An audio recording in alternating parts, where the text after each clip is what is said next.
নমস্কার, আমার রান্নাবান্না চ্যানেলে আপনাদের স্বাগত। আশা করি আপনারা সবাই ভালো আছেন এবং সুস্থ আছেন। আজকের রেসিপি হচ্ছে রুই মাছ দিয়ে পটলের ঝোল, কোনো মশলা ছাড়াই। এখানে আমি 250 রুই মাছ কেটে নুন হলুদ মাখিয়ে রেখেছি। এখানে আমি 2টো আলুকে কেটে রেখেছি। এখানে 3টে পটলকে কেটে রেখেছি। এখানে একটা টমেটো, এখানে 2টো কাঁচা লঙ্কা। চলুন গ্যাসে কড়াটা বসিয়ে দিচ্ছি তেল গরম করার জন্য। গ্যাসে তেলটা গরম করে নিয়েছি, এবার আমি মাছটা ভেজে নেব।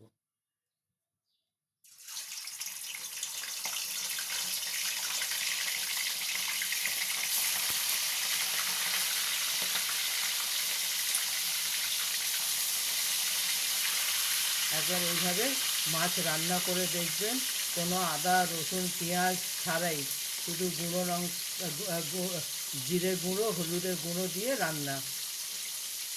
গরমকালে বেশি রিচ খাওয়া উচিত নয়, সেই কারণে আমি এরকম পাতলা ঝোল করি। একটা পাতিলেবু দিয়ে খাবেন, বেশ ভালো লাগবে, তাড়াতাড়ি হজমও হয়ে যাবে, খেতেও ভালো। একদিকটা মাছটা ভাজা হোক, তারপর দেখাচ্ছি।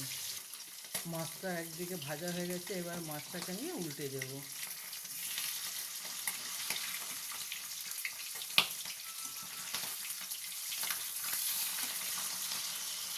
আর এক দিকটা হয়ে যাক, তারপর দেখাচ্ছি। মাছটা ভাজা হয়ে গেছে, এবার আমি মাছটা তুলে নেব।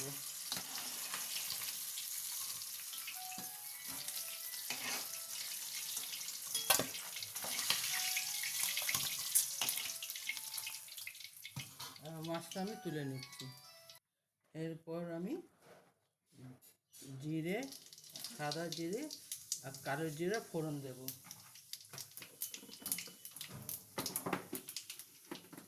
এরপর আমি এটাতে কাঁচা লঙ্কা দিয়ে দিলাম।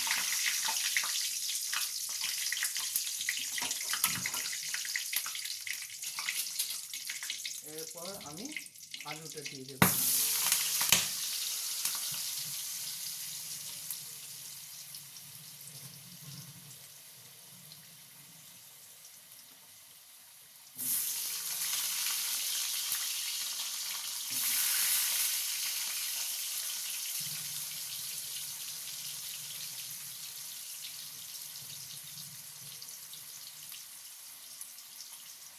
এরপর আমি পটল দিয়ে দেবো।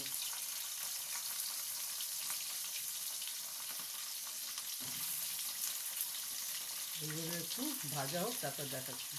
এরপর আমি এটাতে গুঁড়ো মশলা দেবো।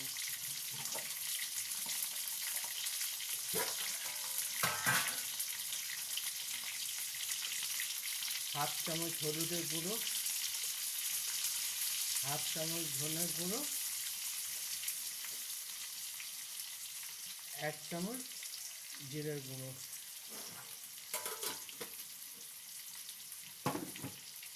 এরপর আমি টমেটো দিয়ে দিলাম, অল্প একটু জল দিলাম, মানে মশলা পড়ে যাবে।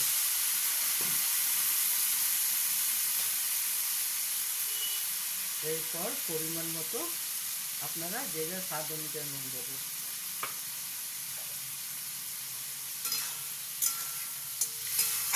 এবার এটাকে আমি একটু ঢাকা দিয়ে 5 মিনিট কষে নেব।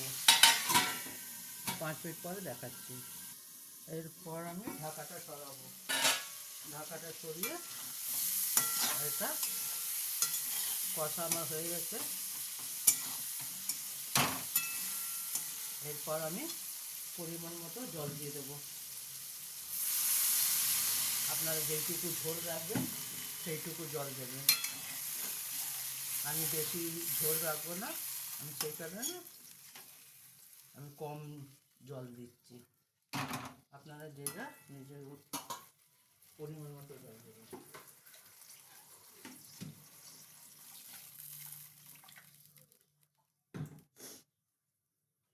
এরপর আমি মাছ 3টে দিয়ে দিলাম।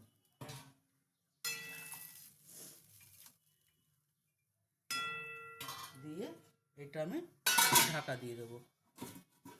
আমার 10 মিনিট পরে আপনাদের দেখাচ্ছি। এরপর আমি ঢাকাটা সরিয়ে দেখব।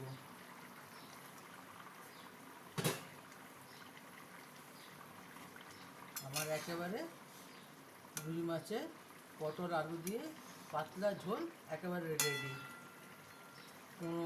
মশলা ছাড়াই। আপনারা এইভাবে একবার অবশ্যই রান্না করে দেখবেন, কেমন হয় আমাকে কমেন্ট করে জানাবেন। আপনারা কমেন্টও করেন না আর আমাকে সাবস্ক্রাইবও করেন না। এরপর আমি এটা নামিয়ে নেব। দেখুন আমার রুই মাছের পাতলা ঝোল একেবারে রেডি। আপনারা এইভাবে একবার বানিয়ে দেখবেন, কেমন হয় আমাকে কমেন্ট করে জানাবেন। আমার রান্না বান্না চ্যানেলটা দেখার জন্য আপনাদের ধন্যবাদ। আপনারা এইভাবে আমার সঙ্গে থাকবেন, আমাকে সাপোর্ট করবেন।